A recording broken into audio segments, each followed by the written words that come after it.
Hello, I'm Michelle Polton-Simon, a co-producer of Interfaith Matters. The 2020 election is quite possibly the most important election of our lifetimes. Because of this, we wanted to speak to Reverend Paul Brandeis Raushenbush. Reverend Raushenbush is Senior Advisor for Public Affairs and Innovation at the Interfaith Youth Core.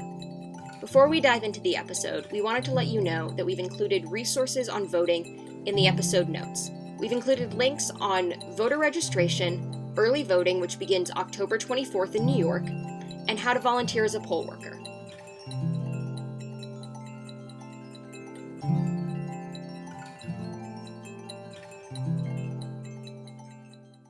My name is Paul Raushenbush, and I am Senior Advisor for Public Affairs and Innovation at Interfaith Youth Core. Interfaith Youth Core is a civic organization that works largely with young people to give them the skills and the encouragement that they need to engage across lines of difference. It's a bridge building organization that works in higher ed. We work in over 500 campuses across the country to give people the training, young people the opportunity training, and explain why it's really important for the future of our country that we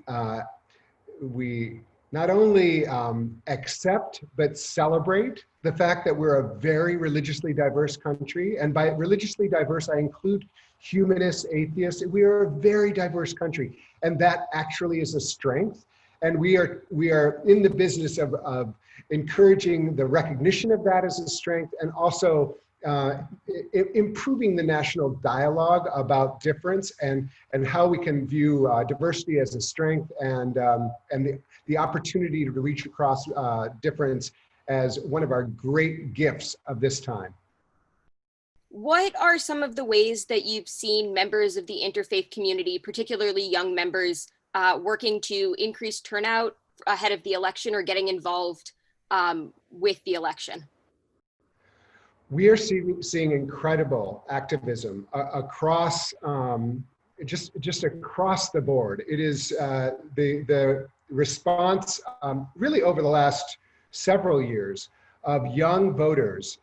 Actually, if you combined Gen Z, Gen X, and the other one. Millennials, I believe. The millennials, they are actually, it's a larger voting bloc. They showed up more than the older generation in the 2018 election. So we actually are seeing an incredible surge of interest. It's also fueled by this amazing activism that has happened. We see a couple of examples of it in environmentalism, with young people really engaging in that, in the Sunshine Movement, and also in gun control is another one, with March for Our Lives. In each of those, this was around an issue, but at this point, everyone's getting out there. People are really, engaged in this election, recognizing that the only way that either side will win will be to build a coalition of voters. And so people are really trying to reach out, explain why they are so passionate about it. And it's very in line with what we hope to encourage at IFYC, which is really civic engagement. This is the pinnacle of civic engagement. Voting is something that so many people fought for disenfranchised Black voters, women voters. We cannot take it for granted. We have to engage it and celebrate it. And I think young people really are beginning to understand that and appreciate that. In the event of an uncertain or contested outcome in this election, what should faith communities do to ensure a fair count and also increase trust in the institutions of democracy? Well, I think it's interesting. We're in a little bit of a crossroads here. There's cross currents even. We have a lot of young people and a lot of people in general who are really questioning the value of institutions and saying institutions have failed us in many of the important ways that we need institutions not to fail us, specifically around race, around gender, around fairness, economic fairness. All of those, all of those institutions are really under a magnifying glass. Now, I'm a Christian minister, so I'm a member of a major institution, and I have questions about my own institution and the role it's played. All of that said, there are building blocks. There are ways that we can build a society together, and some of those come through institutions. And one of the most important ones is the institution of voting and democracy. We have to instill trust in the process, not without examination, not without oversight, but I think that there has to be the idea that having trust in your vote means you have trust in democracy. And I think that young people are so activated right now because they recognize that they need to matter in the future of their country right now. And so I think it really is incumbent on religious organizations to be out there, to be speaking out and saying, we need to be part of a container for this difficult time, in this tumultuous time, in this divisive time. We need containers for all the emotion. We need containers that actually do span the differences of opinion. And we need to recognize that, that sometimes it will take more time than people want, but what we cannot do is we cannot fracture, because I think a lot of us are noting, and a lot of people are noting, that we're in a potential very dangerous time of fracture. And I think that it's very important that those of us who are in the field of trying to maintain connection, maintain positive interactions, view it's incumbent upon ourselves to give the language for that. So and I actually think, I know this feels like a terrible time, but Interfaith Youth Core just did a 5-year study of college students called Ideals. And in that study, we found that actually young people wanted to learn about people different than themselves. Actually, people were interested in conservative students, and they found appreciation for conservative students went up in the first year. After the 2016 election, something happened and it started to go down. But actually, people are inquisitive and people want to understand and they want to learn. So I think we need to lean into that. How do we learn about one another, and how do we not fracture what we have together? Right now, political polarization seems to dwarf a lot of religious differences. Can interfaith work of the sort that the Interfaith Center or the Interfaith Youth Core can that bridge some of the barriers between parties? And can that prevent some of the tribalization that we see of religious groups on both sides becoming very insular? Well, I think, first of all, I think it's fine for religious groups to be out there in the public square fighting for what they believe. And you will see there's always been disagreement among religious groups in this country about fundamental issues. We can, you can look at the perhaps the most glaring example would be slavery. Slavery was upheld by religious beliefs. They were outspoken about it. The reverends were out there proclaiming it's mandated from God. On the other hand, you had the abolitionists. You had, of course, the important Black Christian tradition that was always speaking out about it. So there has always been people on both sides of an issue coming from the same tradition. We have that even more now because we have more religious diversity. And so, specific interests and goals. So we have a Republican president who's nominating a Catholic Supreme Court justice, and we have a Catholic candidate for president on the Democratic side. And both are authentic Catholics. The first impulse is to say you're not an authentic Catholic. That's always been something that's put out there. So we can't wring our hands and say, why are we doing that? It's because it's religion.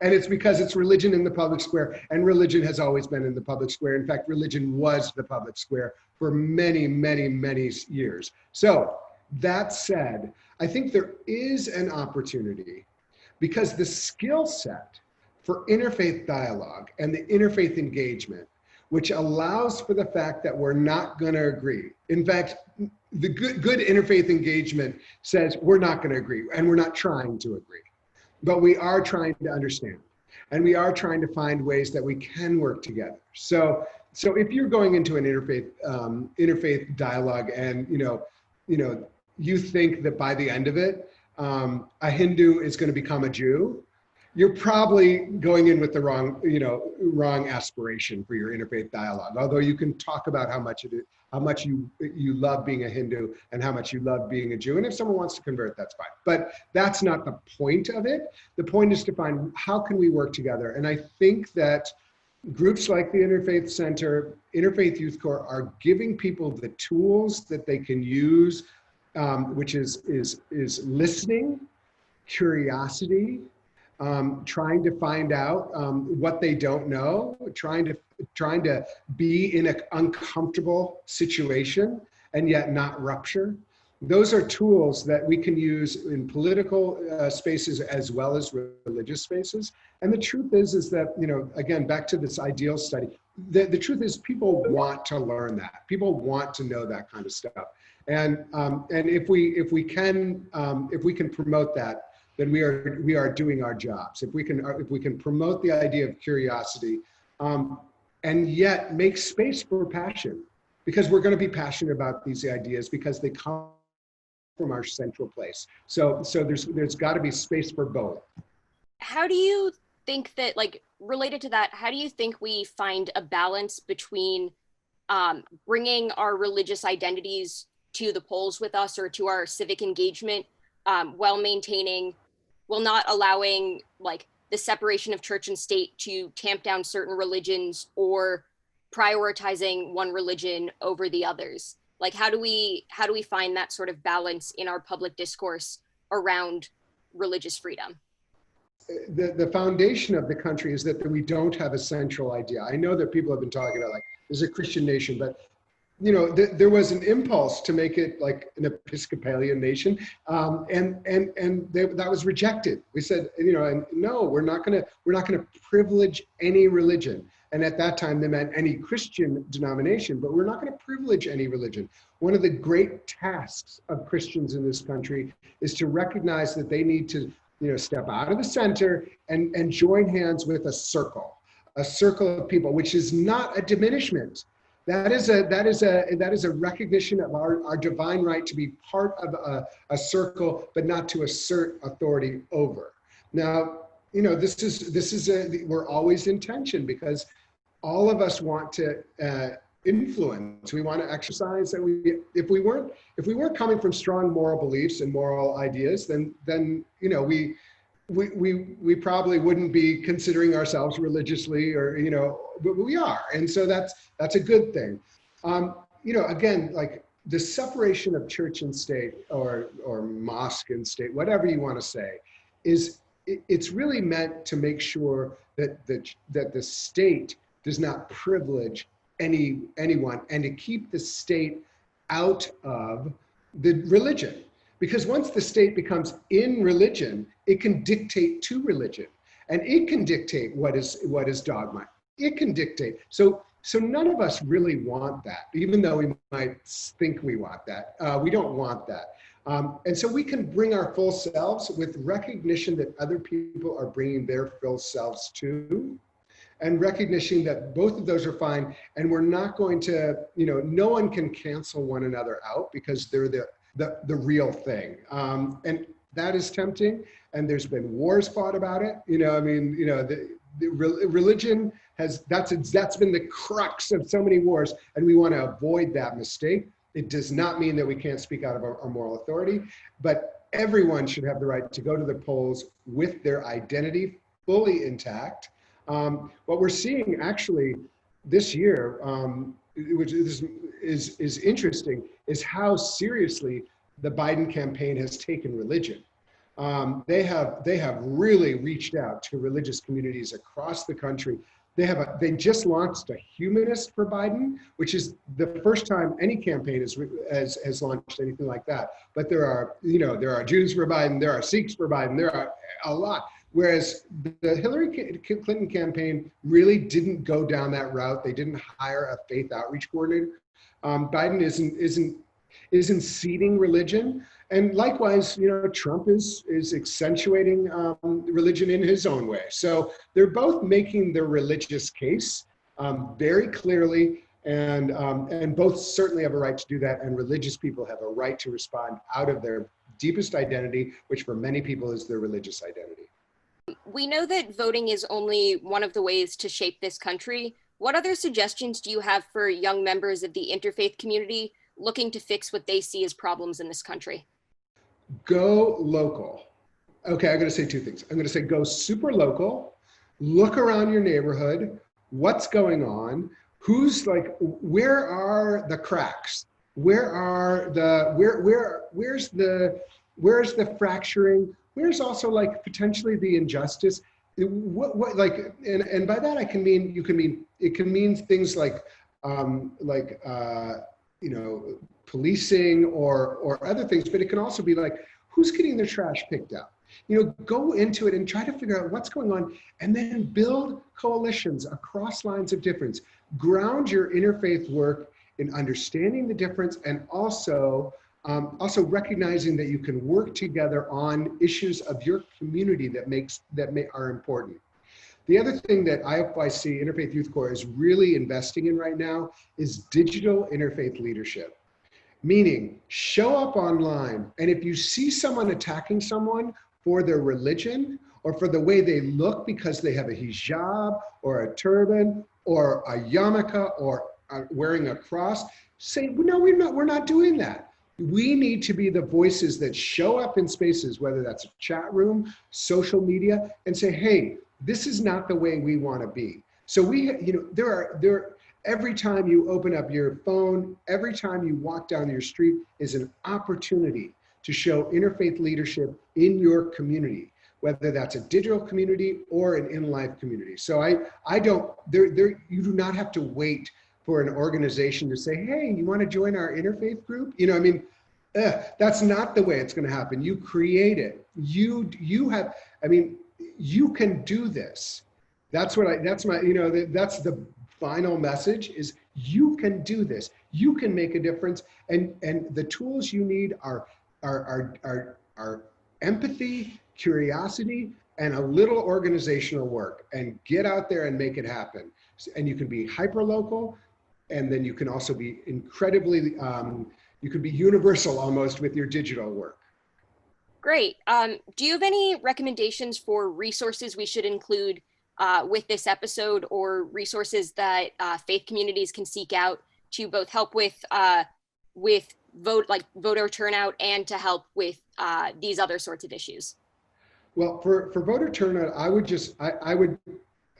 think there's a lot of organizations that are working with voter turnout. You can either do it in a partisan way and work with your local Democratic or Republican candidate, or you can do it in a more, there's a lot of nonpartisan, like I think Fair Fight, Stacey Abrams, who is a Democrat, but she's working across the aisle to create opportunities to make sure that voter suppression is not a thing. Become a poll worker. That's super important, especially for young people. Get out there, make sure polls are open.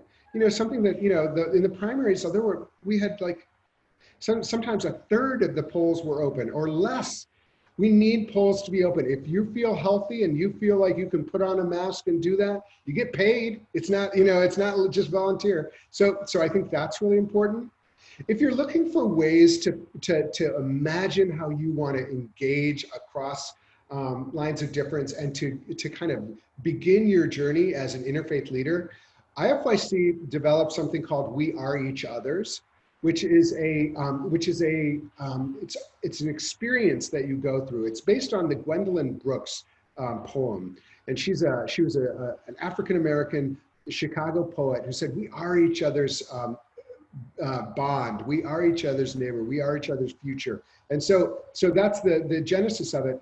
You go through this, you think about yourself as an interfaith leader, and then at the end of it, you decide to do one action for your community. And we've already seen that people are doing voter registration as their action. Like this is something that is geared towards young people, but anyone can take part of it. You can go on Interfaith Youth Core, ifyc.org, and find that information. You can also go there if you want to find more about Ideals, which is this like 5-year study on people in college learning to be interfaith leaders.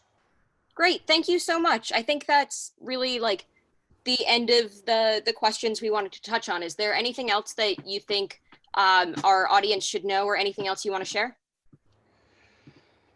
I feel like this is a really crucial time for our country. It's a crucial time for us to show up. It's a crucial time for people who consider themselves interfaith leaders or invested in the interfaith project of America to get out there and show yourself, and to show that that you care about this world and you care about our future, and to engage as much as possible in a way that is respectful while bringing your passion. So no one should sit this out. If you sit this out, then, you know, as the old saying goes, if you sit it out, you have no right to complain. And I will reserve my right to complain about you if you sit it out. So I just encourage everyone who's wondering how they can get going, you know, investigate becoming a poll worker, get out there, make sure that there's no voter suppression in your community, figure out ways to engage this moment, talk about issues that you care about with your friends and family, make sure everyone you know is voting, and do it as quickly as possible, because we are in the last month and every bit counts at this point. And then the last thing I'll say is, let's prepare ourselves for the days after the vote. And let's prepare ourselves for the possibility that people will try to misconstrue what happened in the voting. Let's prepare ourselves for a long journey of trying to figure out what this country is. Let's prepare ourselves for a continuing focus on Black lives, prepare ourselves for the protection of women, protection of LGBT communities, and the protection of religious minority communities, and make sure that we are doing our part to stand up for one another and stand with one another in this very difficult time in our country. Thank you so much.